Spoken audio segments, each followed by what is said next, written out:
mucho. Nosotros estamos dispuestos a aclarar a los... Podríamos comenzar a hablar.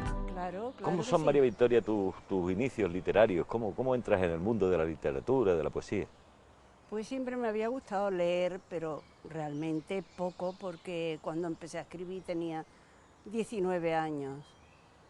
Y yo pintaba, estudiaba en el Conservatorio de Música, y por aquella fecha pues conocí a Rafael León, el que luego fue mi marido y ha sido mi marido, y él él escribía poesía y venía de la Universidad del Escorial, donde él dirigía la revista Nueva Etapa, esa revista que hizo también en mucho tiempo, la llevó Dámaso Alonso. Sí. Entonces él escribía poesía y al llegar, cuando me conoció como amigos y eso, me enseñaba sus escritos. Y a mí me enterneció aquello y yo pensé que yo podía también hacerlo. Me puse, lo hice y ya desde entonces, pues nada, seguí. Y en aquellos días, María Victoria, en el ambiente de Málaga, porque era donde Sí. tú vivías, ¿a quién conocías, aparte de Rafael León, que efectivamente que es tu marido, con quién más tenías contacto que te llevase hacia la literatura? Bueno, ya yendo con él, de la mano de él, pues conocí a todo el grupo que había en aquel momento en Málaga, que era Alfonso Canales, Bernabé Fernández Canivel, Vicente Núñez y Enrique Molina. Estos éramos los jovencillos entonces y nos reuníamos con Bernabé en la imprenta Dardo, donde se hacía Caracola, la revista Caracola.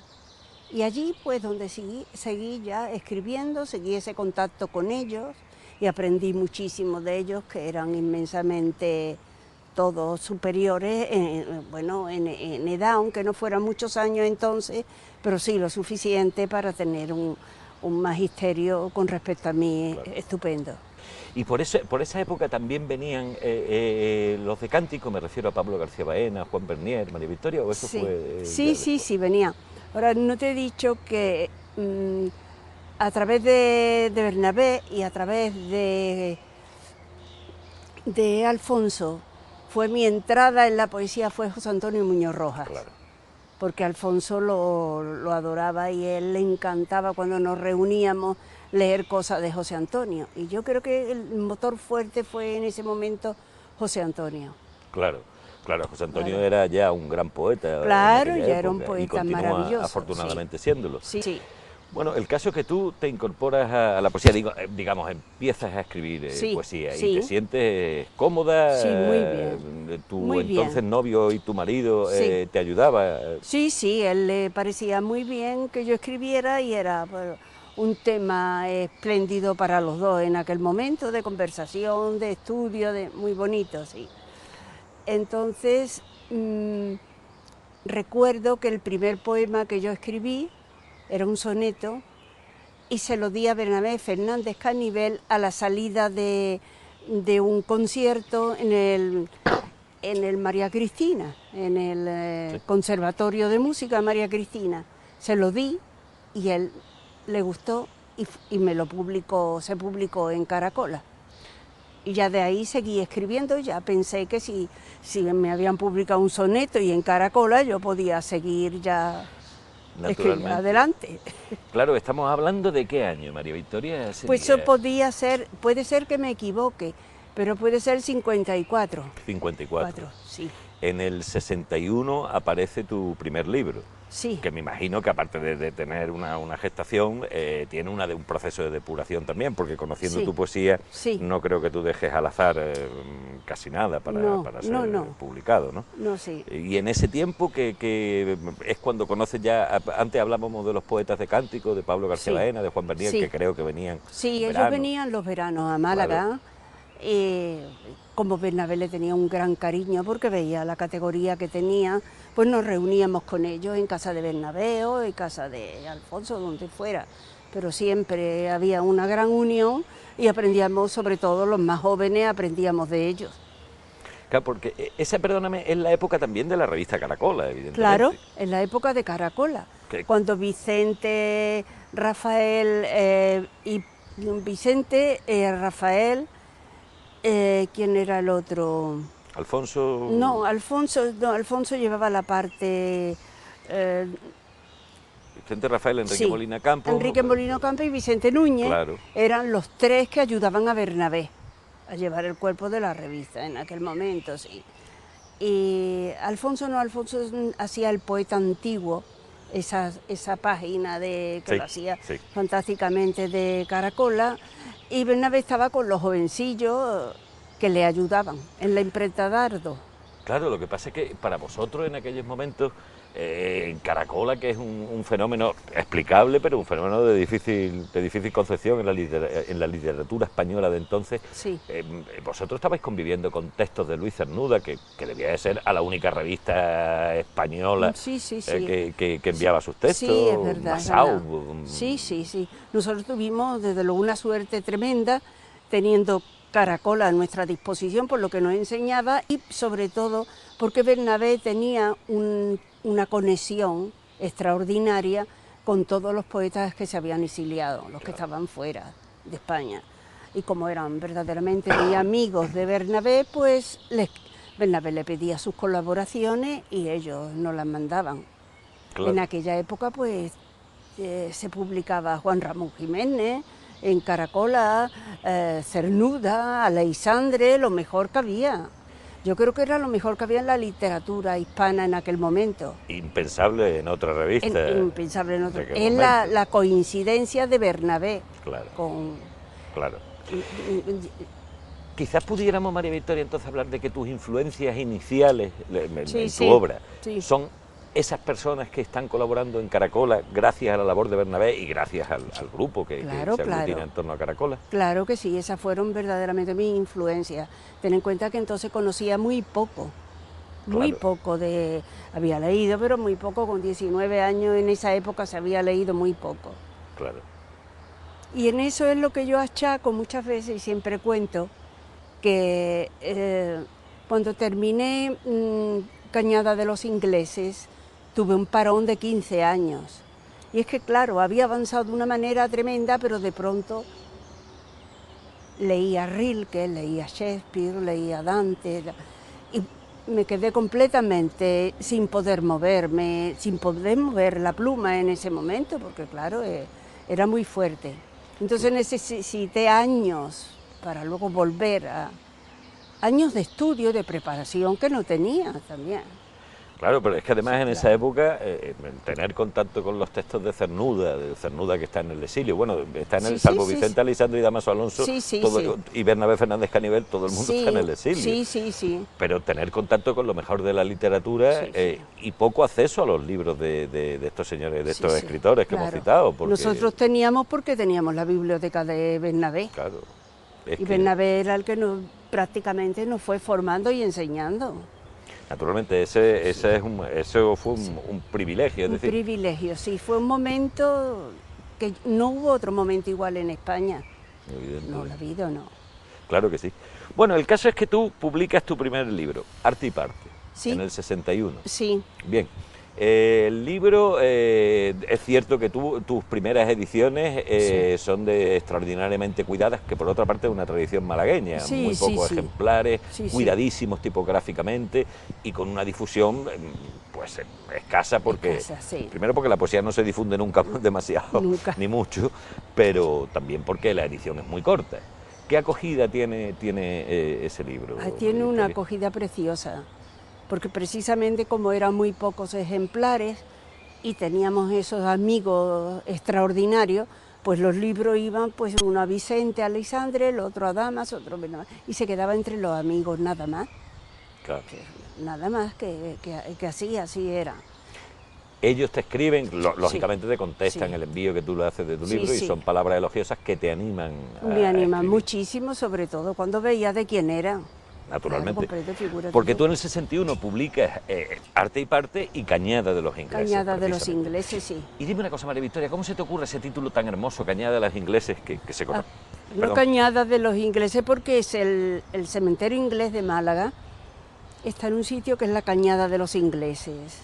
Es una cañada que a un lado da el cementerio, hay un corte, y al otro lado es como si fuera la vida, la muerte y la vida, ¿no? Y al otro lado están las casas donde vive mucha gente, y además el cementerio es un sitio muy alegre donde venden flores, no tiene nada que ver con un cementerio español, ¿no? Es un jardín. Es un jardín más precioso. Parecido a este que a un cementerio español. Sí. Muy bonito un jardín.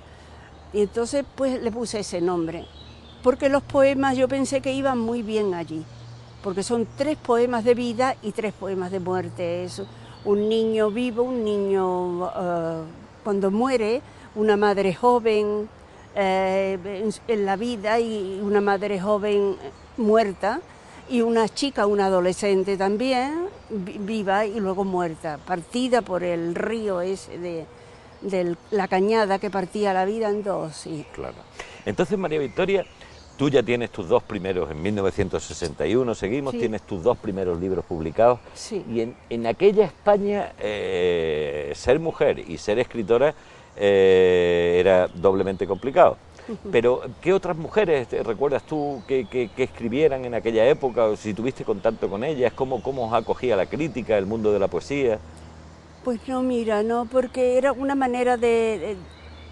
Es que eso no importaba. Lo que importaba era escribir poemas, escribirlo cada vez mejor y que te animaran, y además con esos maestros que tenías enfrente, ¿comprendes? A mí, conmigo se han portado desde luego maravillosamente, sabiendo que como mujer, si te digo, incluso me han mimado en exceso muchos de ellos. Sí, pero no era un favoritismo el hecho de que tú fueras mujer. Lo importante era cómo escribías, lo importante era tu poesía. No, ellos la veían bien y me animaban y yo seguía y ya está, no tenía otro camino que ese, seguía haciéndolo cada vez mejor. No me importaba si era mujer o era hombre, yo creo que... No, yo seguía escribiendo. En aquel momento, en 1961, realmente el hecho de ser mujer no tiene trascendencia en el hecho poético, es decir, o escribes bien o escribes mal, con independencia de si eres mujer. Sí, claro. Además tampoco había tantas que escribieran había relativamente pocas, o había ya muy mayores, consagradas, como el caso de Carmen Conde, de Ernestina de Champursin. Había unas cuantas así que escribía ya, pero ya estaban, Rosa Chacel, ya estaban ellas en su sitio. Realmente chicas jóvenes así que escribieran había relativamente pocas. Y seguimos en 1961, María Victoria. Tienes 2 libros publicados, 2 libros que han tenido una magnífica acogida entre la gente que verdaderamente tenía importancia en la literatura española del momento. Me refiero a Arte y Parte y Cañada de los ingleses. Sí. Y vas elaborando un concepto de lo que es tu poesía y un propósito de lo que va a ser en ese momento, o simplemente estás escribiendo sin plantearte cuestiones de futuro. Sí, no, estoy escribiendo sin plantearme cuestiones de futuro, sino nada más que con la idea de avanzar y crear y hacer cada vez un poema mejor. Claro. Pero fíjate, yo me refería, te hago esa pregunta porque tu poesía, que es extraordinariamente depurada, no solo en cuanto al concepto, en cuanto al contenido, sino en cuanto a la forma también. Parece que ahí ha habido un proceso de reflexión antes de ponerte a escribir, ¿no? O por lo menos esa impresión que la que da el lector. No, yo creo que es una cosa natural. Es una cosa natural, esa poesía tan contenida algunas veces en exceso. Yo creo que eso forma parte de mí, yo sé, gracias, de mi carácter y así. Con el tiempo se ha ido realmente haciendo un bloque y viendo que ese es el fondo y la fuerza de esa poesía, pero en aquel momento yo no lo hacía. No, es que en el caso de tu obra, María Victoria, es una obra absolutamente coherente, porque desde el principio hasta el último libro que publicaste en el 2005, si no me equivoco. Sí, el 5, sí. Es una obra perfectamente coherente, es decir, parece que hubiese sido preconcebida desde no me refiero a que lo haya sido, pero lo que tú dices que es natural en ti, no en el resto de la mayoría de los poetas españoles. Sí, no, claro. Es como te digo, sí. Muy bien. ¿Y cómo era el proceso con el creador del poema, María Victoria? Bueno, todos tenemos, me refiero, perdóname, nuestros tics. Sí, nuestros tics y nuestras maneras, ¿no? De vez en cuando pues algún sonido, algún paseo, algún libro, alguna conversación. Todo ha salido por la palabra. Las palabras van saliendo y de pronto pues te viene como un primer verso, ¿no? Entonces eso lo he apuntado y sobre eso he empezado a trabajar. Muchas veces el primer verso pasaba a ser el último y a veces te digo que casi no he comprendido bien el poema hasta que no lo he tenido hecho. El poema va haciéndose él solo, apoyándose en las palabras que nosotros usamos, que tenemos cada uno nuestro juego propio de palabras o de piedrecitas con las que nos manejamos, ¿no? ¿Y vuelves sobre los poemas y corriges, María Victoria, poco, los pules? Poco. Sí, algunos no necesitan mucho, y otros más, y otros los dejo en el cajón y no me sirven. O sea que cuando terminas el poema realmente el proceso de creación, o de concepción del poema, de creación, ha sido al mismo tiempo que lo vas construyendo, lo vas depurando. Sí. Y llega el momento en que lo pones en papel. Sí. Y está absolutamente hecho. Sí. O algunas veces sí lo ves claro que no puede añadirle nada ni quitarle nada, que es así. Pero muchas veces no. Muchas veces pues no. Incluso lo dejo dormir un poco de tiempo y cuando lo cojo lo termino o no me sirve, prácticamente porque veo que es igual a otros que he escrito en otros momentos. Y esos tics de los que hablábamos antes, María Victoria, tú, por ejemplo, necesitas el título del poema antes del texto del poema, o el primer verso, que ya sabes que es de los dioses, o el último, que al parecer es de los hombres. Sí. ¿Tienes algún tipo de, perdóname esa pregunta, pero sí, pero es natural, cada uno lo hace. No tengo ni... No, porque además cada uno viene realmente de una manera. Claro. De alguna manera, no.